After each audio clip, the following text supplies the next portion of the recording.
all right with that. And I also hope that you'll stay until the very end because we have a special surprise for you all. My name is Brenda Gant, and I'm here in Glendale, California. I met today's other participants in this year's Rose Parade, where we were outwalkers with the Pasadena Celebrates 2020 float, celebrating 100 years of women's suffrage. There were many events and celebrations planned for the centennial year of the 19th Amendment, which sadly have had to be scaled back, rescheduled, or moved online due to the pandemic. I lived for 20 years in Saudi Arabia, where women's rights have notably been limited, so I very much appreciate all the struggles that American women have gone through and continue to go through to be treated as equal citizens through laws and by society. Most of us have been thrown into the world of Zoom over these last few months, but many of us are still learning. During the presentations, we would like to encourage you to use the chat box for questions and comments. We will be taking questions at the end of our presentation, at the end of the second presentation after Marilyn's talk. But feel free to write them down in the chat box when you think of them, and then we can cover them at that time. So our first presenter, of course, is Bonnie Wallace, the organizer of this event today. She's going to be presenting on the history of the American suffrage movement. She walked in the Rose Parade and helped to fundraise for the committee who supported the beautiful float. She lives in Pasadena, and she's an educator, dancer, and mother, and she's going to give us a nice PowerPoint presentation on the history of suffrage. Take it away, Bonnie.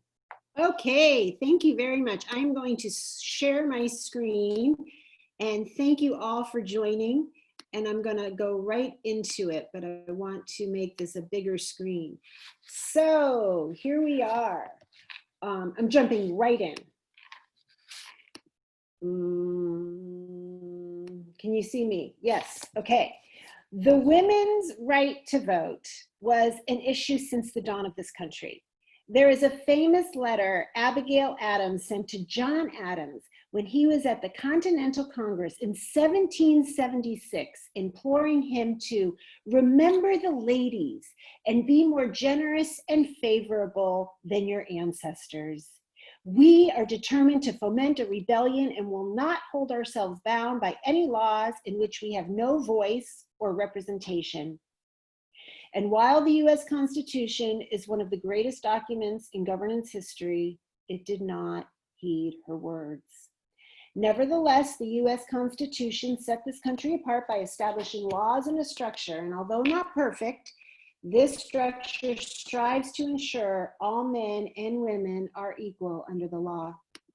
The birth of the American suffrage movement is considered to be at the Women's Rights Convention in Seneca Falls, New York, 1848.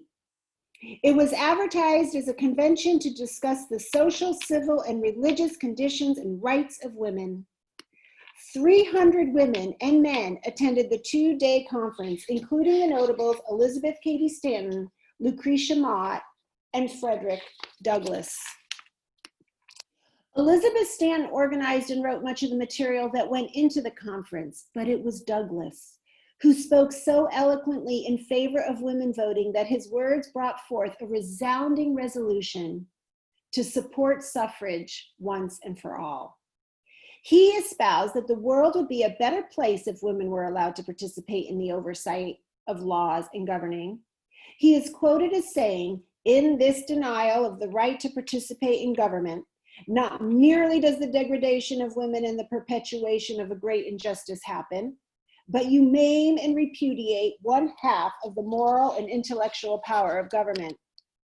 I imagine Douglass knew of great discrimination and was able to speak from the heart and soul of what it means to deny someone their voice.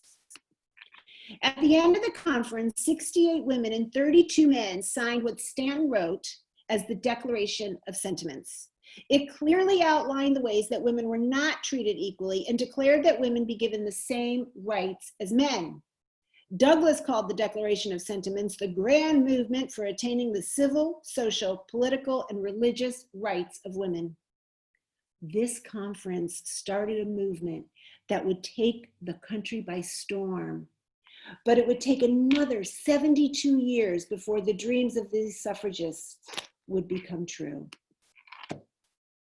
In 1878, over 100 years since the signing of the US Constitution, the 15th Amendment was ratified and put into law, giving Negro men the right to vote.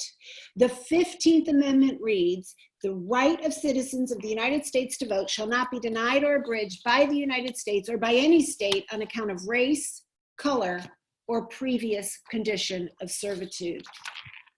Motivated by the passing of that amendment, Susan B. Anthony used it as a template and proposed her own amendment, which read, "The right of citizens of the United States to vote shall not be denied or abridged by the United States or any state on account of sex." These words would eventually become the 19th Amendment.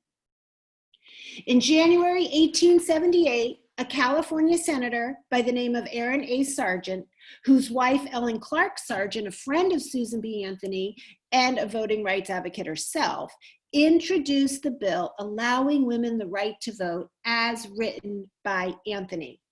The bill became known as the Anthony Amendment, but Congress repeatedly rejected it. So suffragists split and decided to go to the states to advocate for these rights. And they were largely successful, getting nearly all the northern and western states to allow women the right to vote. But it did not solve the federal voting issue. That would be a much harder fight. Ida B. Wells was a powerhouse of tenacity and accomplishment.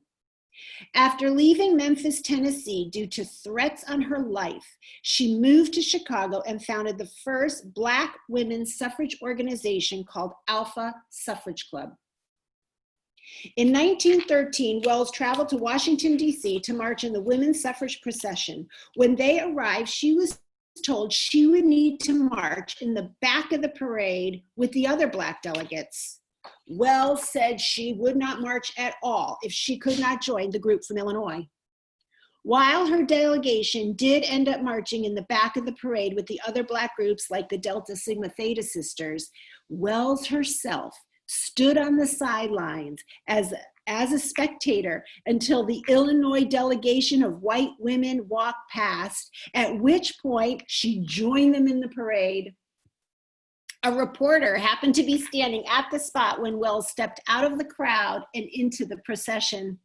A picture of this occurrence was in the Chicago Daily Tribune, along with the headline, "Illinois Women Participants in Suffrage Parade. This state was well represented in Washington."